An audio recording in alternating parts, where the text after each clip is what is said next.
YS Sharmila గారు ప్రస్తుతం మనతో పాటు ఉన్నారు. ఎండాకాలం ఎండ మండిపోతుంది, అంత టెంపరేచర్లో కూడా మీరు ప్రచారం చేస్తారు. రోజు మీరు మీ స్పీచ్లు కానీ మీ ప్రచారం కానీ మొత్తం చూస్తున్నాం. ఎందుకు ఇంతలా షర్మిల గారు కష్టపడుతున్నారు అంటే కలికాలం అండి, అలా తయారైంది. Justice is not easily found these days. న్యాయం జరగాలి అంటే మరి కష్టపడాల్సి వస్తుంది. సునీత గారు డాక్టర్ అయ్యుండి, సక్సెస్ఫుల్ డాక్టర్ అయ్యుండి 5 సంవత్సరాలుగా తన ప్రొఫెషన్ని, తన బిడ్డల్ని అన్నీ పక్కన పెట్టి ఈ కేసే ఒక ప్రయారిటీగా తీసుకొని ఎంత కష్టపడిందో చూసాం. All for justice. నేను కూడా ఆ ప్రయత్నమే చేస్తున్నాను, ఆల్ ఫర్ జస్టిస్. ఇదంతా సునీత గారికి న్యాయం చేసే ఉద్దేశంతోనేనా ఈ కష్టం అంతా? సునీత గారంటే ఎవరండి? నా సొంత చిన్నాన్న కూతురు కదా. నాకు మా నాన్న ముఖ్యం. మా నాన్న తమ్ముడు చిన్నాన్న. మా నాన్నకు న్యాయం చేయాలి, చిన్నాన్నకు న్యాయం చేయాలి, బిడ్డకు న్యాయం చేయాలి. Yes, it's everything in the family. ఒక చిన్నాన్న కూతురికి న్యాయం చేసే క్రమంలో సొంత రక్తం పంచుకు పుట్టిన అన్న మీద మరొక తమ్ముడి మీద ఫైట్ చేస్తున్నారు మీరు. న్యాయం ఎవరి వైపు ఉంటే ఆ వైపు ఉండాలనేది నా కాన్సెప్ట్. న్యాయం నాకు సునీత వైపు కనిపిస్తుంది. ఎందుకంటే మొదటి రోజు నుంచి Sunitha was very concerned about the case. హత్య జరిగినప్పుడు కూడా ఎట్లా, ఎందుకు ఎందుకు పిచ్చి పట్టినట్టు she was so obsessed. Why would somebody do this? ఎందుకు చేస్తారు, నాన్నకెందుకు చేస్తారు? అంత మంచి మనిషి, అంత సాఫ్ట్ మనిషి, ఎవరు చేస్తుంటారు, ఎందుకు చేస్తుంటారు అని పిచ్చి పట్టినట్టు తిరిగేది. ఆ క్రమంలో ఒక స్టేజ్కి వచ్చింది వేర్ తనకు కన్సర్న్ మొదలైంది. షర్మి, అసలు న్యాయం జరుగుతుందా లేదా అని నాకు భయమేస్తుంది. ఇన్వెస్టిగేటర్ ఆఫీసర్లు కూడా ప్రెషర్కు లోనవుతున్నారు. ఇది ఇంకా న్యాయం దొరకదేమో, ఇదే రేట్లో పోతే నేను కొంచెం వెనక్కి తగ్గి పోనీలే అని నేను వదిలేస్తే ఇక మన చెయ్యి దాటిపోతే అసలు ఇది న్యాయం కాదు కదా, ఇది ఎట్టేటో పోతుంది, ఇది అసలు కల్ప్రిట్స్ ఇంకా ఎప్పటికీ బయటికి రారు అని నాతో అంటే, నేను తనతో చెప్పిన మాట, సునీ, హీజ్ యువర్ ఫాదర్. మీ నాన్న కోసం నువ్వు నిలబడకపోతే ఎవరూ నిలబడరు. మా నాన్నకే కనుక ఇది జరుగునుంటే నేను ప్రాణం పోయినా సరే I would have fought. I think you should fight and నువ్వు చెయ్యి, నేను నీతో ఉంటాను అని నేను ఎన్నో సంవత్సరాల కిందటే తనకు మాటిచ్చాను. కాబట్టి ఆ రోజు మొదలుపెట్టిన పోరాటము ఈ రోజు వరకు సునీత కొనసాగిస్తూనే ఉంది. తన పట్టుదలకు మెచ్చుకోవాలండి. అసలు ఎన్ని పోలీస్ స్టేషన్లు తిరిగి ఉంటుంది, ఎన్ని కోర్టులు తిరిగి ఉంటుంది, ఎంతమంది లాయర్లతో మాట్లాడుంటుంది, ఎంతమంది ఆఫీసర్లతో మాట్లాడుంటుంది, ఎంతమంది వివేకం చిన్న కాంటాక్ట్స్తో మాట్లాడుంటుంది. ఈ నానేమన్నాడు, నాన్న ఎక్కడికి పోయేవాడు, నాన్న ఏం చేసేవాడు, నాన్న ఏ పీపుల్తో అసోసియేట్ అయ్యాడు, ఏ అసోసియేషన్ అన్నా ఏదన్నా నెగిటివ్గా ఏదన్నా ఉందా, ఏదన్నా ఐ మిస్సింగ్ సంథింగ్, ఇది చూడాలా, అది ఎక్స్ప్లోర్ చేయాలా, పిచ్చి పట్టినట్టు ఒక అబ్సెషన్ లాగా తను న్యాయం కోసం వెతకడం జరిగిందండి.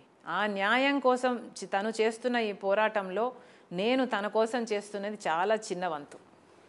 ఈ పోరాటంలో ఎదుగూరి సందింటి ఫ్యామిలీలో 2 ఆడబిడ్డలు ఒకవైపు, 2 మగబిడ్డలు ఒకవైపు అయిపోయారు. ఈ సిచ్యువేషన్, ఈ పోరాటం, ఈ ఆధిపత్య పోరు, లేకపోతే న్యాయం కోసం చేసే ఈ ప్రయత్నం, ఇదంతా రాజశేఖర రెడ్డి గారు బతుకుంటుంటే సంతోషించేవారా, కన్నీళ్లు పెట్టుకునేవారా? ఈ సిచ్యువేషన్ లేదండి, చాలా బాధపడేవారు. అసలు రాజశేఖర రెడ్డి గారు బ్రతుకుంటే అసలు మా జీవితాలు ఇలా ఉండేవే కాదండి. అసలు రాజశేఖర రెడ్డి గారు ఉండుంటే so many things would have been so different. Vivekananda Reddy garu కూడా ఈరోజు ఇదే ఇంట్లో మీతో పాటు మీ ఎదురుగా కూర్చుని కబుర్లు చెప్పేవారు. అయితే ఒక మాట అండి, నిన్న జగన్మోహన్ రెడ్డి గారు నేషనల్ మీడియాతో మాట్లాడుతూ ఇచ్చిన ఇంటర్వ్యూలో కొన్ని కామెంట్స్ చేస్తూ వచ్చారు. ఆయన అవినాష్ రెడ్డిని ఈరోజు కూడా అమాయకుడనే ఉంటున్నారు. ఆయన ఒక నిర్దోషి, మన ఎంటైర్ ఫ్యామిలీలో చిన్నపిల్లాడు, అతని మీద అనవసరంగా నిందారోపణలు చేస్తున్నారు అని ఆయన కన్విన్స్ అయ్యారు తమ్ముడి విషయంలో. మీరు మాత్రం ఎందుకు కన్విన్స్ కాలేకపోయారు? కన్విన్స్ కావాల్సింది నేనో ఆయనో కాదండి. కన్విన్స్ కావాల్సింది సాక్ష్యాలు, ఆధారాలు ఇవన్నీ పెట్టుకొని ఇన్వెస్టిగేట్ చేస్తున్న ఇన్వెస్టిగేటివ్ ఏజెన్సీ కన్విన్స్ అవ్వాలి. ఇన్వెస్టిగేటివ్ ఏజెన్సీ పెట్టిన సాక్ష్యాలు, ఆధారాలను చూసి జడ్జి కన్విన్స్ అవ్వాలి. నాకు తెలియక అడుగుతాను, ఇప్పుడు జగన్మోహన్ రెడ్డి గారు చిన్నపిల్లోడు అంటున్నారే, ఇదే చిన్నపిల్లోడిని 2 సార్లు ఎంపీగా నిలబెట్టారు. మరి చిన్నపిల్లోళ్ళని ఎంపీగా ఎందుకు నిలబెడతారండి? ఇది అమాయకంతో కూడిన మాటలా లేకపోతే మూర్ఖత్వంతో కూడిన మాటలా నాకైతే అర్థం కాదు. బికాస్ అవినాష్ రెడ్డి గారు సాక్ష్యాలు తుడిచేస్తుంటే నిలబడి చూస్తూ ఉన్నాడు అని ఎమ్మెల్యేగా ఉన్న రవీంద్రనాథ్ రెడ్డి గారు మా మేనమామ గారే చెప్తారు. అంటే ఒక ఎంపీగా ఉన్న వ్యక్తి సాక్ష్యాలు తుడిచేస్తుంటే చూస్తూ ఊరుకోవడము కరెక్టేనా? అంత చిన్నపిల్లోడా? మరి అంత చిన్నపిల్లోడికి మీరు అంత బాధ్యతలు ఎందుకు ఇచ్చారు? చిన్నపిల్లోడు కాబట్టి వెనకేసుకురావచ్చా? అంటే చిన్నపిల్లోడైతే ఏ నేరాలు చేయడానికి అనర్హుడా? ఈజ్ ఈ incapable of doing anything just because he is younger to you? నాకు అర్థం కాక అడుగుతా. నేను కన్విన్స్ అయ్యాను అని జగన్మోహన్ రెడ్డి గారు చెప్తున్నారే, మరి జగన్మోహన్ రెడ్డి గారు చెప్తున్న మాట, నేను అవినాష్ రెడ్డి టీవీలకు ఇచ్చిన ఎక్స్ప్లెనేషన్లు చూశాను, నేను అవన్నీ విన్న తర్వాత నేను కన్విన్స్ అయ్యాను అని చెప్తున్నారు. అవినాష్ రెడ్డి గారు టీవీలకు ఇంటర్వ్యూలకు ఇచ్చింది ఈ మధ్య. మరి మీరు ఇప్పుడు కన్విన్స్ అయ్యారా, ముందే కన్విన్స్ అయ్యారా? సో మీరు ముందు కన్విన్స్ అవ్వలేదా? మీరు ముందు కన్విన్స్ అవ్వకపోయినా కూడా అవినాష్ రెడ్డికి సపోర్ట్ చేశారా? మీకు తెలియకుండా, మీరు కన్విన్స్ అవ్వకుండానే అవినాష్ రెడ్డిని కర్నూలులో మీరు కాపాడడం జరిగిందా? 3 రోజుల పాటు సిబిఐ అరెస్ట్ చేయడానికి వస్తే లా అండ్ ఆర్డర్ ప్రాబ్లం సృష్టించి ఆడ పోలీసులను పెట్టి మూకలను పెట్టి అవినాష్ రెడ్డి మీద ఒక చెయ్యి కూడా పడకుండా సిబిఐని ఉట్టి చేతులు ఎన్నికి పంపించారు. మీరు కన్విన్స్ కాకుండానే మీరు అవినాష్ రెడ్డిని కాపాడడం జరిగిందా? మీరు ఇప్పుడు కన్విన్స్ అయ్యాము అంటున్నారే, మీరు ఈ టీవీలన్నీ ఇప్పుడు చూసారట, ఇప్పుడు కన్విన్స్ అయ్యారట. అసలు కన్విన్స్ అవ్వడానికి మీరెవరండి? Are you the law? Are you the constitution? ఎవరు మీరు కన్విన్స్ అవ్వడానికి? మీరు కన్విన్స్ అవుతే ఎంత, మీరు కన్విన్స్ అవ్వకపోతే ఎంత అండి? కన్విన్స్ అవ్వాల్సింది ఎవరండి? ఇన్వెస్టిగేటివ్ ఆఫీసర్ కదా. మరి మిమ్మల్ని కన్విన్స్ చేసిన అవినాష్ రెడ్డి సిబిఐని కూడా కన్విన్స్ చేయాలి కదా. మరి సిబిఐ కూడా కన్విన్స్ అవ్వాలి కదా. మరి సిబిఐ కన్విన్స్ అవ్వకపోగా సాక్ష్యాలు ఆధారాలు అన్నీ చూపిస్తుంది కదా. మరి ఛార్జ్ షీట్లో చేర్చింది సిబిఐ అంటే ఏమిటి అర్థము? సిబిఐ కన్విన్స్ అవ్వలేదనే కదా. మరి సిబిఐ కన్విన్స్ అవ్వలేదు, మిమ్మల్ని అయితే కన్విన్స్ చేశాడా? ఎలా అండి? How is this possible? మీరు కన్విన్స్ అయితే ఎంత, మీరు కన్విన్స్ అవ్వకపోతే ఎంత? మీ మైండ్లో మీరు కన్విన్స్ అయ్యారు సునీత రాజశేఖర్ చంపారు అని.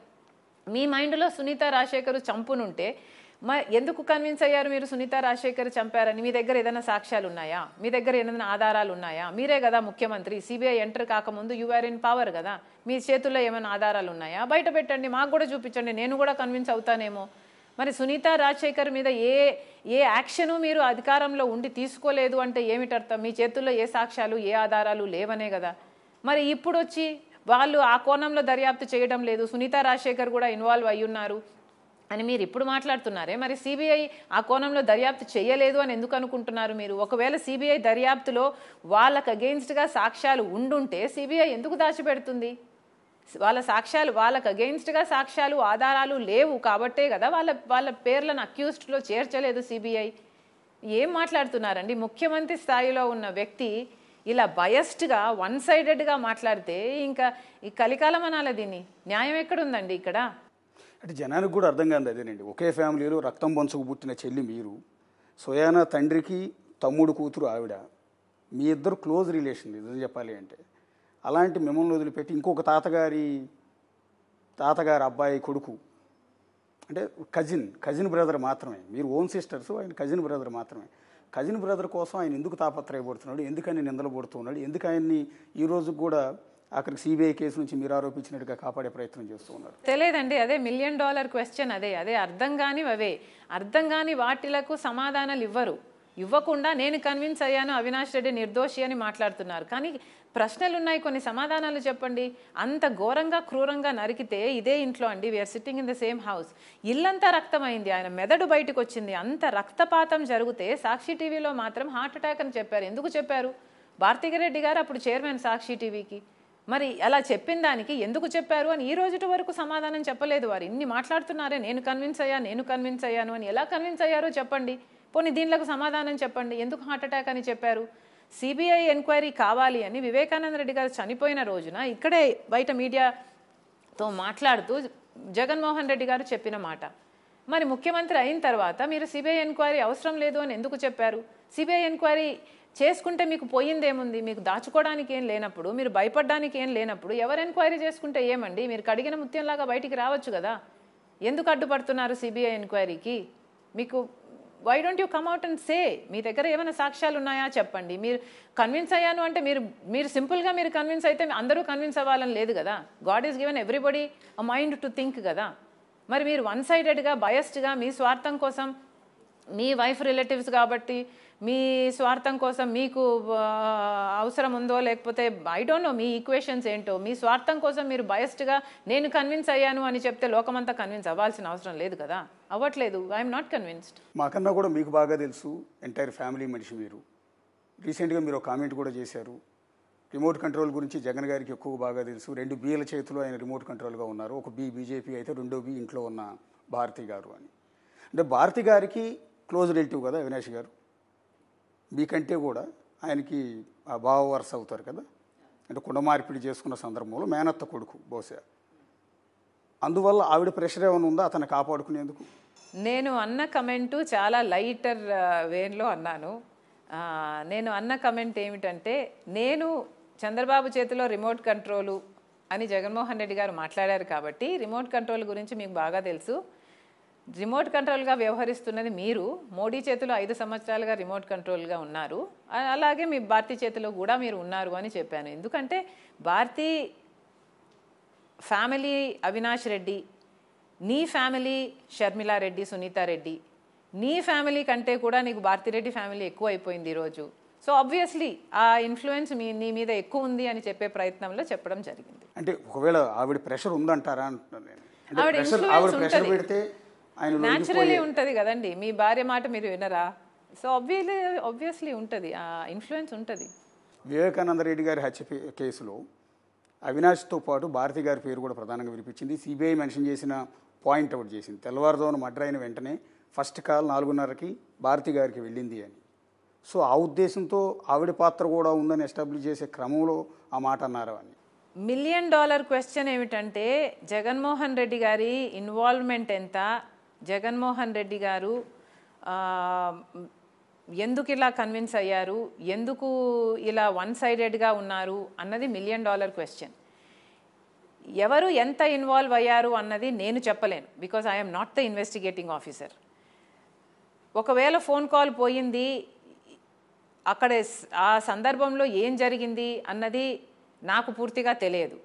కానీ తెలిసిన వాళ్ళు, ఇన్వాల్వ్ అయిన వాళ్ళు, ఫోన్ కాల్ చేసుకొని మాట్లాడుకున్న వాళ్ళు ఒక మాట వచ్చి బయట చెప్తే జనాలు కూడా అర్థమవుతుంది కదండి. ఇప్పుడు భారతిరెడ్డి గారో జగన్మోహన్ రెడ్డి గారో లేకపోతే ఎవరైనా వచ్చి ఇది జరిగింది అని చెప్తే ఎంత నీట్గా ఉంటుంది. మీరే కడిగిన ముక్తంలాగా బయటకు వస్తారు కదా, మేము అమాయకులము, మాకేం తెలియదు అన్న విషయము మీరు ప్రజలకు చెప్తే, అర్థమయ్యేటట్టు చెప్తే ప్రజలకు కూడా అర్థమవుతుంది కదా. మీరేదో దాచిపెట్టాలని ప్రయత్నిస్తున్నట్టు మీరు ఎప్పుడు వచ్చి ఏది మాట్లాడరు, ఎప్పుడు వచ్చి క్లారిఫికేషన్ ఇవ్వరు. నేను కన్విన్స్ అయ్యాను అంటారు. మీరు కన్విన్స్ అయితే ఎంత, మీరు కన్విన్స్ అవ్వకపోతే ఎంత అండి? ఈ మాటలు మాట్లాడే బదులు ప్రశ్నలకు సమాధానం చెప్పండి. హార్ట్ అటాక్ అని ఎందుకు చెప్పారో చెప్పండి, సిబిఐ ఎందుకు వద్దంటున్నారో చెప్పండి, ఫోన్ కాల్ పొద్దున ఎప్పుడు వచ్చిందో చెప్పండి. మీ డిఫెన్స్లో మీరు మాట్లాడుకోవచ్చు కదా. మీరు ఇందాక అన్నారు మనం కూర్చున్న చోటే, ఇదే చోట వివేకానంద రెడ్డి గారు ప్రాణాలు కోల్పోయారు, అత్యంత దారుణంగా హత్యకు గురయ్యారు. మీరు అన్నట్టు ఈ ఫ్లోర్ అంతా కూడా రక్తంతో తడిసింది. ఆ రోజు ఘటన నేను కూడా వచ్చాను ఇదే స్పాట్కి. నేను వచ్చాను, మీరు కూడా అందరూ కన్నీళ్లు పెట్టుకుని ఇక్కడంతా కూడా శోకసంద్రంలో ఉన్నారు. ఆయన చనిపోవటం, ఆయన ప్రాణం పోవటం ఆ రోజు ఎన్నికల్లో 2019 ఎన్నికల్లో జగన్ గెలుపు కారణమైంది అనుకోవచ్చా? సానుభూతి కన్వర్ట్ అయిందా? అఫ్ కోర్స్, ఎందుకు కాలేదండి. వివేకానంద రెడ్డి గారు రాజశేఖర రెడ్డి గారి సొంత తమ్ముడు. ఆయన కాంగ్రెస్ పార్టీ నుంచే కాకుండా వైసీపీ పార్టీలో కూడా ఒక వెయిట్ ఉన్న లీడరు. లాస్ట్ మినిట్ వరకు వైసీపీ పార్టీ కోసము క్యాంపెయిన్ చేసిన వ్యక్తి. సో అలా లాస్ట్ మినిట్ వరకు ఆయన వైసీపీలో క్యాంపెయిన్ చేసి హఠాత్తుగా ఇంత దారుణానికి గురైతే ఆ సింపతి ఫ్యాక్టర్ ప్లే అవుట్ అవుతుంది, ఎందుకు కాదండి. అంటే సింపతి కింద కన్వర్ట్ చేశారా? చంద్రబాబు మీదకి నెట్టేయటం ద్వారా, చంద్రబాబు నారాసుర రక్త చరిత్ర అనటం ద్వారా ఆ నిందని టీడీపీ మీద వేసి ఓట్లను వైసీపీ వైపు మళ్లించుకోగలిగారు. 151 సీట్లు వచ్చాయంటే వివేకానంద రెడ్డి గారి హత్య పుణ్యం అని ప్రచారం. ఇట్ ఈస్ అ పాసిబిలిటీ అని ఎందుకు అంటున్నాను అంటే, ఈ స్టేజ్లో నాకు చాలా క్వశ్చన్ మార్క్స్ ఉన్నాయి. జగన్మోహన్ రెడ్డి గారు, రాజశేఖర రెడ్డి గారు చాపర్ క్రాష్లో చనిపోయినప్పుడు రాజశేఖర రెడ్డి గారి చావు వెనక రిలయన్స్ వాళ్ళ హస్తం ఉంది అన్నారు. ఆ మాటను పట్టుకొని ఎంతోమంది కార్యకర్తలు వెళ్ళి రిలయన్స్ సంస్థలను ధ్వంసం చేస్తే వాళ్ళ మీద కేసులు అయితే ఈ రోజు వరకు కొట్లాడుతున్నారు వాళ్ళు. మరి అలాంటి రిలయన్స్ సంస్థ వాళ్ళకే మీరు మళ్ళీ రాజ్యసభ మెంబర్ ఇచ్చారు మీరు ముఖ్యమంత్రి అయిన తర్వాత. అంటే మీరు ఏం చెప్తున్నారు? మీరు ఆ రోజు రాజకీయాల కోసం అలా చెప్పాము, అప్పుడు అది పనికొచ్చింది, అప్పుడు ఆ మాట పనికొచ్చింది, ఇప్పుడు ఇది చేయడం ఇది పనికొస్తుంది అని మీరే చెప్పుకుంటున్నారు కదా. అంటే ఏ ఏ ఎండకి ఆ గొడుగు పట్టడమా? అంటే ఏ సందర్భంలో ఊసరవల్లిలాగా మీరు అప్పుడు ఒక మాట ఇప్పుడు ఒక మాట మాట్లాడడమా? రాజశేఖర రెడ్డి గారి హత్య విషయంలోనే మీరు అలా చేయగలిగారు. మరి అలాంటప్పుడు వివేకానంద రెడ్డి గారి హత్య విషయంలో మీరు అప్పుడు సిబిఐ అడిగిన వాళ్ళు ఇప్పుడు సిబిఐ వద్దంటున్నారు. అంటే మీకు అప్పుడు సిబిఐ కన్వీనియంటు, ఇప్పుడు సిబిఐ ఇన్కన్వీనియంటు. అంటే మీ అవసరం కొద్దీ మీ మాటలు మారుస్తున్నట్టే కదా. మరి మీ అవసరం కొద్దీ మీరు ఆ రోజు సింపతి ఫ్యాక్టర్ వాడుకోలేదు అని గ్యారంటీ ఏముంది? మీ అవసరానికి అది అప్పుడు పనికొచ్చిందేమో, అప్పుడు వాడుకున్నారేమో, ఇప్పుడు మీకు అది సిబిఐ పనికిరాదు కాబట్టి ఇప్పుడు సిబిఐ వద్దంటున్నారేమో. ఎలా అర్థం చేసుకోవాలి?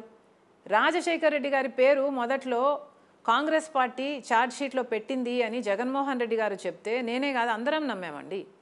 కానీ అది ఛార్జ్షీట్లో కాంగ్రెస్ పార్టీ కాదు సిబిఐ ఛార్జ్షీట్లో పేరు పెట్టింది. అసలు సిబిఐ ఎఫ్ఐఆర్లో కూడా రాజశేఖర రెడ్డి గారి పేరు లేదు. సిబిఐ ఛార్జ్షీట్లో ఉండాలి అని పొనుగోలు సుధాకర్ అనేవాడు 3 కోట్ల చుట్టూ తిరిగి రాజశేఖర రెడ్డి గారి పేరును సిబిఐ ఛార్జ్షీట్లో ఇరికించాడు. ఎందుకంటే రాజశేఖర రెడ్డి గారి పేరు లేకపోతే జగన్మోహన్ రెడ్డి గారు ఆ కేసులోంచి బయటపడడం అసాధ్యం అనుకొని. మరి అలాంటి వాడికి మీరు ముఖ్యమంత్రి అయిన 6 రోజులకి అడిషనల్ అడ్వకేట్ జనరల్ పదవిని ఇచ్చారు. ఎవరైనా కూడా రాజశేఖర రెడ్డి గారి పేరు కన్న తండ్రి పేరుని సిబిఐలో చేర్చమని 3 కోట్ల చుట్టూ తిరిగిన వాడికి అంత పదవి ఇస్తారా అండి? మరి మీరు ఇచ్చారంటే ఏం చెప్తున్నారు? మీ మనిషి కాబట్టి, మీ చెప్పు చేతల కింద ఉండేవాడు కాబట్టి మీరు చెప్పిన దాని మేరకు ఆయన 3 కోట్లు తిరిగి ఆయన రాజశేఖర రెడ్డి గారి పేరుని ఇరికించారు. దానికి మీరు ఆయన మేలు చేయాలని మీరు పదవి ఇచ్చినట్టే ఉంది కదా. ఎందుకంటే మీరు కోపం ఉండదా అండి? రాజశేఖర్ కన్న తండ్రి పేరుని 3 కోట్లు చిట్టి తిరిగి పేరు సిబిఐలో ఇరికించిన వాడికి ఎవరైనా అడిషనల్ అడ్వకేట్ జనరల్ పదవిని ఇస్తాడా? నేను ఇవ్వను, మీరు ఇస్తారా? మరి రాజశేఖర రెడ్డి గారి పేరుని ఇరికించిన వాడిని మీరు చేర్చారు అంటే మీరే ఒప్పుకుంటున్నట్టు కదా, మీరే చేర్పించారు అని. మరి ఇలా ఒక టైంలో ఒకలాగా మాట్లాడి, ఒక టైంలో ఒకలాగా చేసి, ఒకలాగా చెప్పి, ఇంకో టైంలో ఇంకోలాగా చేసి, ఇంకోలాగా ప్రవర్తిస్తుంటే మిమ్మల్నే శంకించాల్సి వస్తుంది కదా. మీరు అప్పుడు ఒక రకంగా ఇప్పుడు ఇంకో రకంగా మాట్లాడుతున్నారు, అప్పుడు ఒక రకంగా ఇప్పుడు ఇంకో రకంగా ప్రవర్తిస్తున్నారు అని. అంటే 2019లో ఏదైతే సానుభూతి గురించి ఓట్లను రప్పించిందో 151 సీట్లు కట్టబెట్టిందో అదే వివేకానంద రెడ్డి హత్య కేసు 2024కి వచ్చేటప్పటికి శాపంగా మారుతుందా? ఎందుకంటే పర్టికులర్గా మీరు కానీ సునీత గారు కానీ చేస్తున్న ఆ పోరాటం వల్ల శాపం అయ్యే అవకాశం ఉంటుందా? డెఫినెట్గా అండి, అన్డౌటెడ్లీ.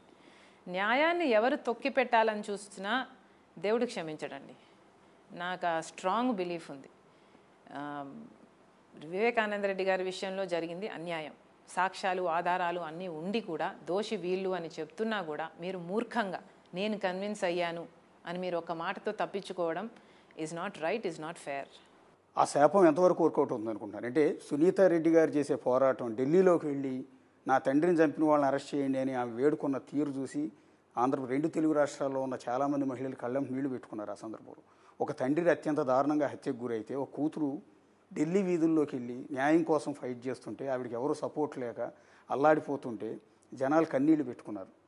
కానీ అసలైన అండగా నిలవాల్సిన అన్నయ్యము మీరు ఆరోపిస్తున్న హంతకుడిని ఆరోపిస్తున్న వ్యక్తికి సపోర్ట్ చేస్తున్నారు. సో ఈ శాపం కేవలం కడప పార్లమెంట్లో అవినాష్ రెడ్డి ఓడిపోవటం వరకే పనికొస్తుందా? రాష్ట్రంలో జగన్మోహన్ రెడ్డి ఓడిపోవటానికి పనికొస్తుందా? I'm not God, I'm a human. నాకు న్యాయం అనిపించింది నేను చేస్తున్నాను, దేవుడు డిసైడ్ చేస్తాడు. అంటే సూటిగా ఒక్క మాట మిమ్మల్ని ఒకే ప్రశ్న 2 కోణాల్లో అడుగుతున్నాను. పిసిసి చీఫ్గా చాలా క్లిష్టమైన టైంలో బాధ్యతలు తీసుకున్నారు, ఎవరో తీసుకోరు బేసిక్గా. అలాంటి కాంగ్రెస్ని మళ్ళీ ప్రాణం పోశారు. ఈరోజు మళ్ళీ కాంగ్రెస్ ఉందిరా అని ఆ రోజు అస్తం గుర్తు రాజశేఖర రెడ్డి గారిని మళ్ళీ గుర్తు తీసుకొచ్చారు. సో అది అబ్సల్యూట్లీ ప్రతి ఒక్కళ్ళు కూడా యాక్సెప్ట్ చేస్తారు. ఈ తరుణంలో పర్టికులర్గా పిసిసి చీఫ్గా మిమ్మల్ని అడుగుతున్నాను, జగన్మోహన్ రెడ్డి మళ్ళీ సీఎం కాకూడదని మీరు కోరుకుంటారు? వైసీపీ ఓడిపోవాలని కోరుకుంటారు?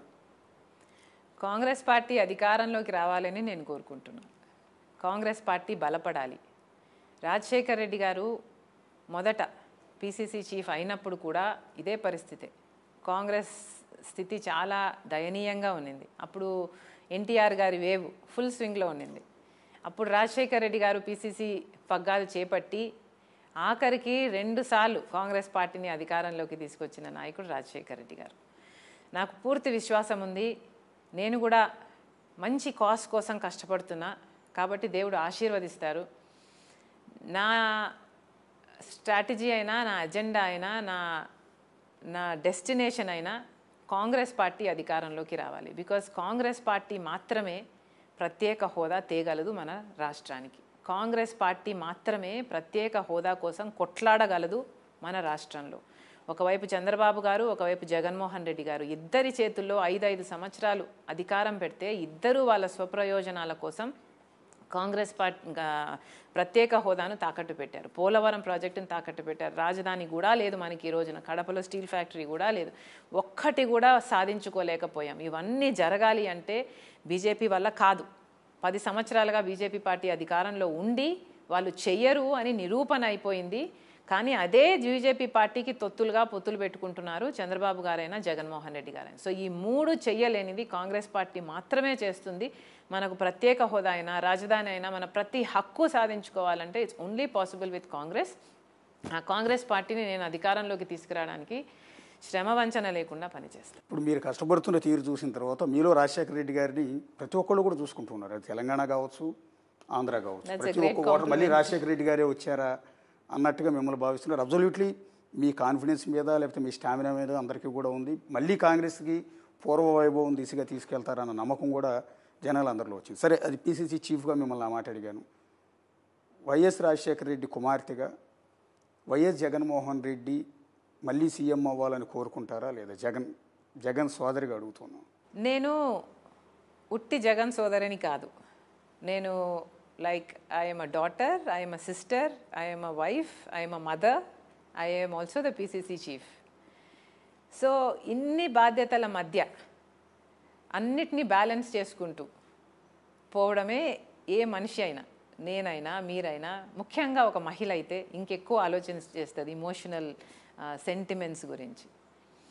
వీటన్నిటి మధ్య కూడా నా ఇంట్రెస్టు రాజశేఖర్ రెడ్డి గారి ఇంట్రెస్టు. రాజశేఖర్ రెడ్డి గారి ఇంట్రెస్టు ప్రజల ఇంట్రెస్ట్. నేను తెలంగాణలో పనిచేసిన రాజశేఖర్ రెడ్డి గారి కోసం చేశాను. ఇక్కడ చేస్తున్నా రాజశేఖర్ రెడ్డి గారి కోసమే చేస్తున్నా. రాజశేఖర్ రెడ్డి గారి ఆశయాలు మళ్ళీ నిలబడాలి. రాజశేఖర్ రెడ్డి గారి సంక్షేమ పాలన, అలాంటి పాలన మళ్ళీ రావాలి. అలాంటి పాలన నేనే తీసుకొచ్చాను. అలాంటి రాజశేఖర రెడ్డి సంక్షేమ పాలన నేనే తీసుకొచ్చాను. నేను అమలు చేస్తున్న పథకాలన్నీ కూడా రాజశేఖర రెడ్డి గారు చేసినవే. సో నన్నే గెలిపించండి అంటూ ఉన్నారు. అంటే ఇండైరెక్ట్గా మీరు జగన్ గారిని మళ్ళీ గెలిపించమని అడిగినట్టు అవుతుంది కదా. I don't agree with that. Because నేను చాలా మీటింగ్లలో చెప్పినట్టు రాజశేఖర్ రెడ్డి గారి పాలనకు, జగన్మోహన్ రెడ్డి గారి పాలనకు చాలా తేడా ఉంది. రాజశేఖర్ రెడ్డి గారి మార్క్ పాలిటిక్స్. రైతుల కోసం ఎంతో చేశాడు రాజశేఖర్ రెడ్డి గారు. రుణమాఫీ అయితేనేమి, రైతుల పెట్టుబడుల విషయం తగ్గించడం విషయం అయితేనేమి, మద్దతు ధర విషయం అయితేనేమి, ఇన్పుట్ సబ్సిడీలు అయితేనేమి, ఇలాంటివి ఎన్నో చేశాడు రాజశేఖర్ రెడ్డి గారు. కానీ జగన్మోహన్ రెడ్డి గారి పాలనలో కనీసం డ్రిప్ వేసుకోవడానికి సబ్సిడీ లేదు, కనీసం పంట నష్టపోతే పంట నష్టపరిహారం లేదు. రాజశేఖర్ రెడ్డి గారి మార్క్ రాజకీయం, మాటిస్తే మాట తప్పడం రాజశేఖర్ రెడ్డి గారికి తెలియదు. జగన్మోహన్ రెడ్డి గారు 3,000 కోట్లతో రైతులకు ధర స్థిరీకరణ అనేది పక్కన పెడతానన్నాడు ప్రతి సంవత్సరం. ఒక్క సంవత్సరం కూడా పెట్టలేదు. 4,000 కోట్లు పంట నష్టపోతే పంట నష్టపరిహారానికి పక్కన పెడతానన్నాడు జగన్మోహన్ రెడ్డి గారు. ఒక్క సంవత్సరం కూడా పెట్టలేదు. సంక్రాంతి వచ్చినప్పుడల్లా జాబ్ క్యాలెండర్ వస్తుందన్నాడు జగన్మోహన్ రెడ్డి గారు. ఒక్క జాబ్ క్యాలెండర్ కూడా రాలేదు. పూర్తి మద్యపాన నిషేధం చేస్తానన్నాడు జగన్మోహన్ రెడ్డి గారు. చెయ్యకపోగా వీళ్ళు అమ్మిన మద్యమే ఇప్పుడు ప్రజలు తాగే పరిస్థితికి వచ్చింది. రాజశేఖర్ రెడ్డి గారి మార్క్ రాజకీయానికి, జగన్మోహన్ రెడ్డి గారి రాజకీయానికి చాలా తేడా ఉంది. రాజశేఖర్ రెడ్డి గారు తప్పించారండి. జలయజ్ఞానికి ఆయన గుండె కొట్టుకునేది. His heart beat was for Jalayagnam. పాప నేను అందుకే పుట్టాను అనేవాడు Rajasekhar Reddy garu. This is my purpose in life అనేవాడు రాజశేఖర్ రెడ్డి గారు. అలాంటి నేను ఒక ఆర్థర్ కాటన్ లాగా మిగిలిపోవాలి అనేవాడు రాజశేఖర్ రెడ్డి గారు. అలాంటి జలయజ్ఞాన్ని జగన్మోహన్ రెడ్డి గారు నవరత్నాలలో పెట్టి కూడా 42 ప్రాజెక్టులు రాజశేఖర్ రెడ్డి గారు సగంలో అన్ఫినిష్డ్గా వదిలేసిపోతే కనీసం సగం అయినా చేయలేదు, కాలైనా చేయలేదు, 10వ వంతు అయినా చేయలేదు. రాజశేఖర రెడ్డి గారి పాలనకి దీనికి చాలా తేడా ఉందండి. You cannot even compare. Rajasekhara Reddy గారి బిడ్డ షర్మిల గారు ఈరోజు దారుణమైన మాటలని, దారుణమైన అవమానాలను ఫేస్ చేస్తున్నారు. మీ మీద ఈ మధ్యకాలంలో సోషల్ మీడియాలో జరిగిన అత్యంత దారుణమైన ట్రోలింగ్, కించపరుస్తూ, ఆఖరికి మీవేవో సంబంధాలు కూడా అంటగట్టేస్తూ, అంటే ఏ ఆడబిడ్డ కూడా తట్టుకోలేనంత దారుణమైన ట్రోలింగ్ వైఎస్ఆర్ కాంగ్రెస్ పార్టీ నుంచి జరిగింది. అందులో మీ అన్నయ్య గారి అనుమతి లేకుండా ఇదంతా జరుగుతుందంటారా ఒక చెల్లెల మీద? లేదండి, అన్నయ్య గారి అనుమతి ఉంది, వదిన గారి అనుమతి ఉంది, సజ్జల గారి పనితనం ఉంది, ఆయన కొడుకు గారి ఇన్వాల్వ్మెంట్ ఉంది. వీళ్ళందరూ కూడే ఒక రాక్షస సైన్యాన్ని తయారు చేసుకొని సోషల్ మీడియాలో ఆ సైన్యంతో చేస్తున్న ట్రోలింగ్ ఇది రాజశేఖర రెడ్డి గారి అభిమానులు ఎవరు కూడా సమ్మతించని విషయం, ఎవరూ ఒప్పుకోరు. ఆఖరికి రాజశేఖర రెడ్డి గారి భార్యను కూడా అవమానించారు. నేను రాజశేఖర రెడ్డి గారి బిడ్డను కాదు అంటే విజయమ్మ గారిని అవమానించినట్టే కదా. ఆఖరికి ఆ స్థాయికి కూడా దిగజారారు. వాళ్ళ కోసం పాదయాత్ర చేసినప్పుడేమో నేను వైఎస్ షర్మిలారెడ్డి పెద్ద పెద్ద ఫోటోలు వేశారు సాక్షిలో. ఆఖరికి నేను వాళ్ళకు వ్యతిరేకినయ్యాను కాబట్టి అసలు నేను రాజశేఖర రెడ్డి బిడ్డనే కాకుండా పోయాను, అసలు ఒక గౌరవం ఉన్న మహిళనే కాకుండా పోయాను, అసలు నాకంటూ ఒక పేరు కానీ ఒక స్టాండ్ కానీ అసలు ఏదీ లేకుండా పోయింది వాళ్ళ దృష్టిలో. ఇంత దారుణంగా ఇంత దిగజారాల్సిన అవసరం లేదండి. బికాజ్ ఇఫ్ యూ సీ చాలా పొలిటికల్ ఫ్యామిలీస్లో చాలామంది brother sisters are in different parties, wife husband కూడా are in different parties, father sons are in different పార్టీస్లో ఎందుకు చేరుతాము అంటే ఆ పార్టీ ఐడియాలజీ నచ్చి చేరుతాము. అయినంత మాత్రాన వ్యక్తిగతంగా ఒకరి ఒకరు కనిపిస్తే చంపేసుకోవాలి, దూషించుకోవాలి అన్నంత స్థాయికి దిగదాల్సిన అవసరం లేదు. బట్ ఇదంతా జరిగింది అంటే చాలా దురదృష్టకరం. ఇట్ ఈస్ చాలా చీప్ అంటారే మెంటాలిటీస్ అనుకోవాలి. అంటే రాజశేఖర రెడ్డి బిడ్డని ఇన్ని మాటలు పడుతూ ఉంటే కొంతమంది పెయిడ్ ఆర్టిస్టులు సినిమా వాళ్ళని కూడా తీసుకొచ్చి వాళ్ళ చేత వీడియోలు రిలీజ్ చేస్తూ ఉంటే ఆ మాటలు వింటూ ఉంటే అదే రాజశేఖర రెడ్డి గారిని అభిమానించే మాలాంటి వాళ్ళు ఎన్నో కోట్ల మంది గుండె తరుక్కుపోతుంది. చాలామందికి నిజానికి చాలామంది ఎమోషన్ అవుతున్నారు. ఏంటి షర్మిల గారు ఇన్ని మాటలు పడాలా రాజకీయాల్లో? ఆవిడకి ఏం అవసరం, నిజానికి ఏం అవసరం, ఆవిడకి లేని లోటు ఏముంది? దర్జాగా హ్యాపీగా బెంగళూరులో బిజినెస్ చేసుకుంటూ హ్యాపీగా ఉండొచ్చు. కానీ వాళ్ళు వచ్చి చెల్లెల కోసం అండగా నిలబడి ఇంత రోడ్ల మీద తిరుగుతూ ఇన్ని అవమానాలు పడుతున్నారే అని మాకు బాధేస్తాను. అట్లా మీరు కూడా ఎమోషన్ అయినట్టున్నారు 2-3 సభల్లో. How will it not hurt అండి? It will definitely hurt. ఎవరి కోసం అయితే నిస్వార్థంగా అన్ని కిలోమీటర్లు పాదయాత్ర చేశాను, నేను ఎవరి కోసం అయితే ఏ పార్టీ కోసం కష్టపడ్డాను, ఏ మనిషి కోసం కష్టపడ్డాను, ఎందుకు చేశాను? ఆ రోజు మీరు కష్టాలలో ఉన్నారు కాబట్టి చేశాను కదా.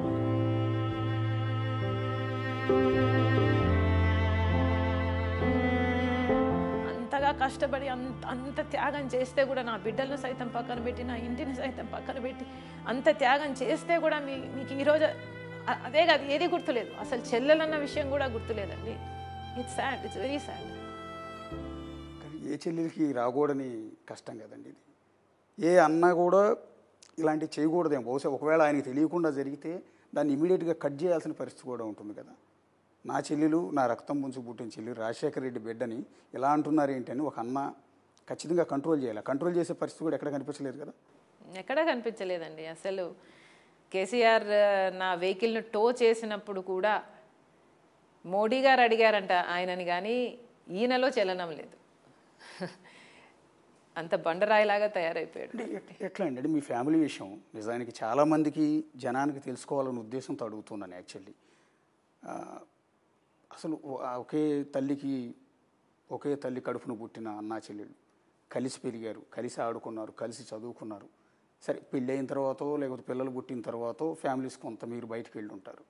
కానీ ఎందుకండి అంత సొంత చెల్లెల మీద అన్న ఇంత దారుణంగా బిహేవ్ చేయాల్సిన అవసరం ఏంటి? రాజకీయం అనేదంతా తెలియదండి. అదే నాకు కూడా అర్థం కాని విషయం. అధికారంలోకి రానంత వరకు జగన్మోహన్ రెడ్డి జగనన్న, అధికారంలోకి వచ్చాక ముఖ్యమంత్రి Jaganmohan Reddy is a different person. అసలు నేనే గుర్తుపట్టలేకపోయాను. ఒక్కొక్కటి ఆయన చెప్తున్న మాటలైతేనేమి, ఆయన చేస్తున్న పనులైతేనేమి అసలు నేనే గుర్తుపట్టలేనంత స్థితిలో తయారయ్యారండి. It was shocking. ఎందుకు చెల్లెల్ని దూరం పెట్టారు అని నిన్న ఒక నేషనల్ మీడియాలో ఒక రిపోర్టర్ లేడీ మహిళా యాంకర్ అడిగిన ప్రశ్నకి జగన్ గారు ఇచ్చిన ఆన్సర్ ఏంటంటే ఒక జనరేషన్ నుంచి ఒక ఫ్యామిలీ నుంచి ఒకరికి మాత్రమే రాజకీయ వారసత్వం ఉండాలి అని.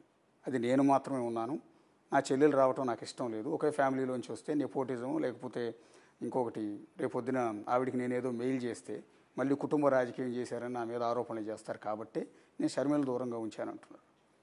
రాజశేఖర్ రెడ్డి గారి తమ్ముడు వివేకానంద రెడ్డి గారు రాజకీయాల్లో లేరా అండి? రాజారెడ్డి గారు రాజకీయాలలో లేరా అండి? ఆ జనరేషన్ అటు పెడితే ఇప్పుడున్న జనరేషన్లో జగన్మోహన్ రెడ్డి గారితో పాటు అవినాష్ రెడ్డి గారు లేరా అండి? వైవి సుబ్బారెడ్డి గారు లేరా అండి?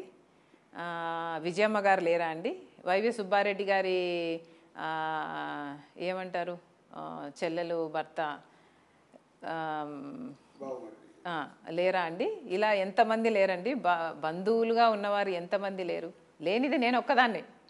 బట్ పర్వాలేదు, నేనేమి ఆయనకు ఎప్పుడూ ఇష్టం లేదు నేను రాజకీయాల్లో ఉండాలి అని. కనుక నేను ఎప్పుడూ అడగలేదు నేను రాజకీయాల్లో ఉంటాను అని కానీ, ఒక పోస్ట్ కానీ, ఒక పదవి కానీ నేను ఎప్పుడూ నోరు తెచ్చి అడిగిందని కాదు. ఇన్ఫ్యాక్ట్ ఆయనే చెప్పాడు ఎంపీగా చేస్తాను నేను అని. అమ్మకు మాటిచ్చాడు కాబట్టి అమ్మే అప్పుడప్పుడు అడుగుతూ వచ్చింది తప్పితే నేను ఎప్పుడూ నోరు తెరిచి అడగను కూడా లేదు నాకు ఇది కావాలి అని. ఎక్కడా రాసి పెట్టలేదండి కుటుంబంలో ఒక్కరే ఉండాలి అని, ఎక్కడా లా లేదు, ఎక్కడా రాసి పెట్టలేదు. ఆయన మైండ్లో ఆయన రాసుకున్నారు, ఫైన్, అదే ఆయన ఇష్టం, ఆయన పార్టీ.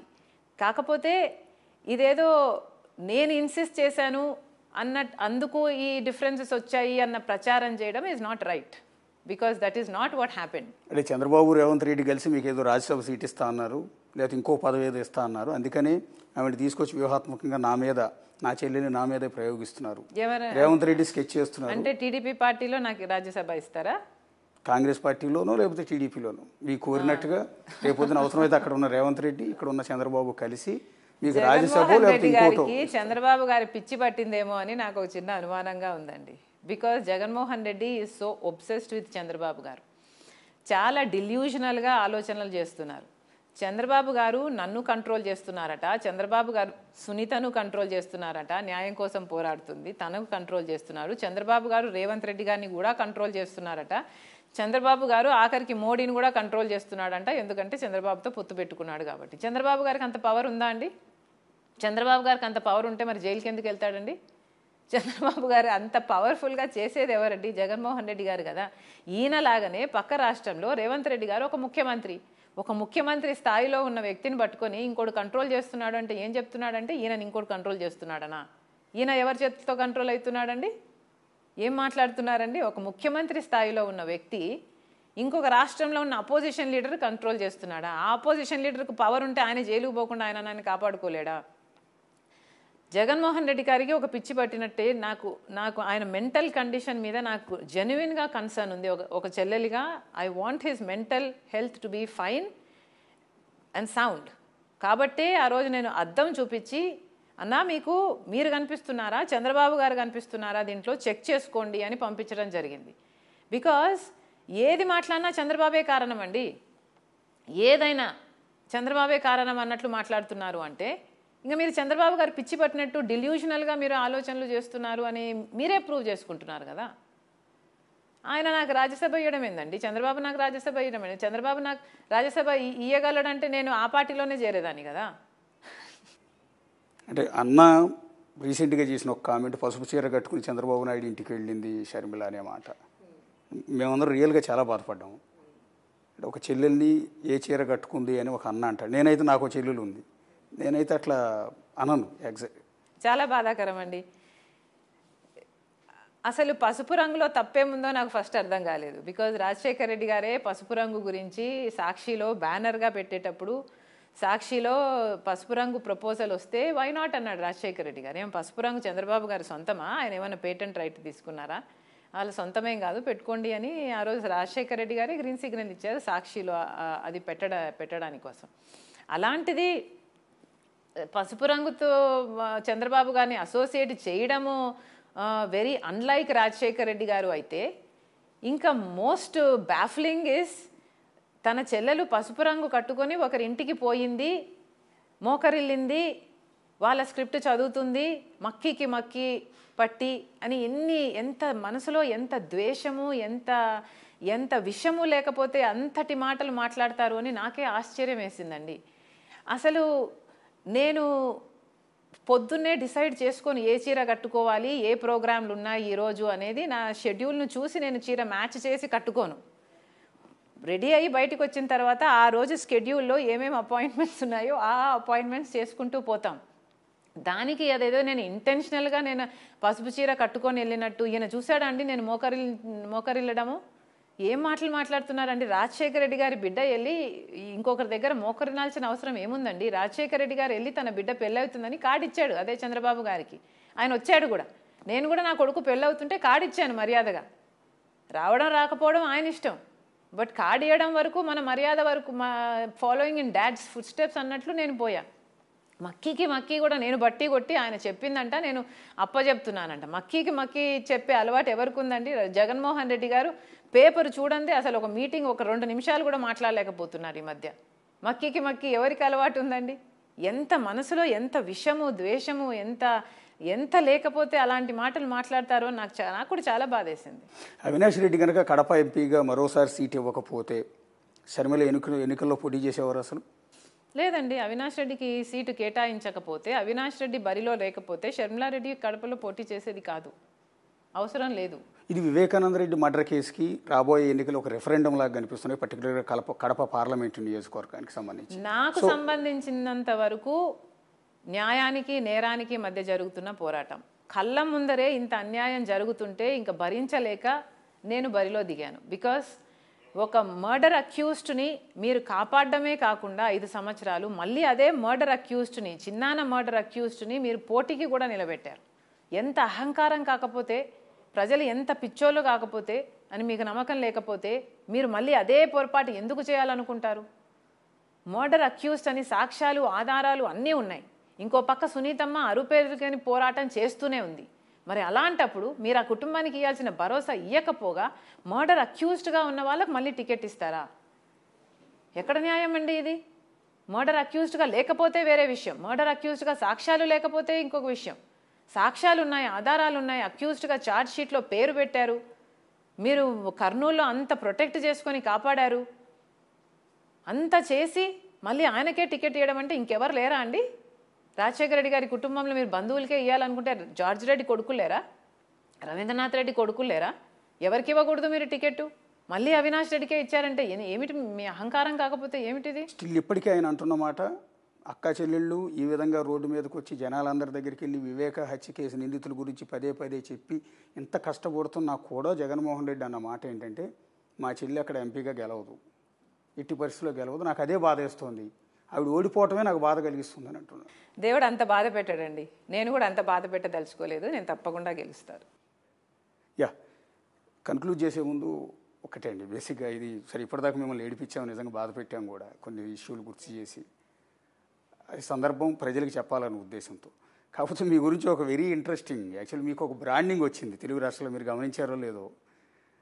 మీరు అన్న కొన్ని డైలాగులు ఈరోజు సినిమాల్లో వాడుతున్నారు, ఎంటైర్ సోషల్ మీడియాలో ఉంటాయి మీరు మాట్లాడిన మాటలు. తెలంగాణలో వాడినప్పుడు ఆడపిల్లని ఎందుకంటారు అంటే ఆడపిల్ల కాబట్టి అనేది ఒకటి, మీ ఆవిడని ఎందుకంటారు అంటే మీ ఆవిడ కాబట్టి, పాదయాత్ర అంటే పాదాల మీద చేసే యాత్ర కాబట్టి పాదయాత్ర. ఇది ఈరోజు విపరీతమైన సోషల్ మీడియాలో విపరీతమైన రన్నింగ్లో ఉన్న ట్రెండింగ్లో ఉన్న ఇష్యూ, సినిమాల్లో వాడేస్తారు మీడియాలో. మీరు గమనించారు ఇదంతా? లేదండి, నాకు తెలియదు. But any publicity is good publicity, why not? అంటే వాటిని ఎంజాయ్ చేశారు మీరు ఎక్కడన్నా? అంటే మీకు ఒక బ్రాండింగ్ వచ్చేసింది దానివల్ల. ఒకటి చూపించారు, ఒక మీమ్ చూపించారు నాకు, పాదాల మీద నడిస్తే పాదయాత్ర అనేది నా పిల్లలు చూపించారు మీము, చూశాను నేను. అంటే అది క్యాజువల్గా వచ్చేసిందా లేకపోతే ప్రిపేర్ అయ్యి చెప్పారు? లేదండి, క్యాజువల్గా వచ్చింది, very casual it was. Because ఆ సందర్భానికి నేను ఆ సబ్జెక్ట్ ఎక్స్ప్లెయిన్ చేయడానికి ప్రయత్నిస్తూ ఒక విషయాన్ని ఎలాబొరేట్ చేస్తూ అట్లా బ్రేకప్ చేసి కొన్నిసార్లు చెప్పడం జరుగుతుంది. Because common sense is common because it's common అని నేను అన్నాను అనుకోండి, ఇది కూడా ఒక లైన్ కావచ్చు. So it's as simple as that. నేను ఎక్స్ప్లెనేషన్లో భాగంగా దాన్ని బ్రేకప్ చేసి వివరిస్తానేమో అలాగా. సో మీ పిల్లలు కానీ అనిల్ గారు కానీ వాటిని ఎప్పుడన్నా అన్నారండి, ప్రస్తావించారా వీటి గురించి? చూసి నవ్వుతారు, దే లాఫ్ అబౌట్ ఇట్. పిల్లలు especially. So anyway thank you అండి. చాలా Thank you ఇంత very బిజీ much. టైంలో Thank కూడా you. మాకు టైం కేటాయించారు. మండే ఎండలో మీరు ఇప్పుడు ప్రచారం అవునండి. ఎన్ని గ్రామాల్లో తిరిగింది కూడా మేము చూసాం, Yeah. కళ్ళారా చూసాము. సో ఆ టైంలో కూడా మీరు టైంకి వచ్చి మాకు ఇంటర్వ్యూ ఇచ్చారు.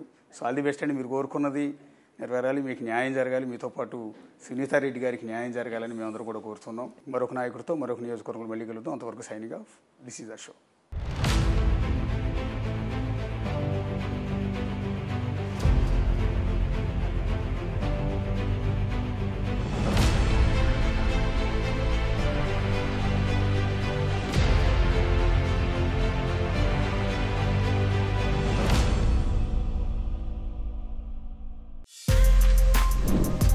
For more videos like this, subscribe Big TV channel.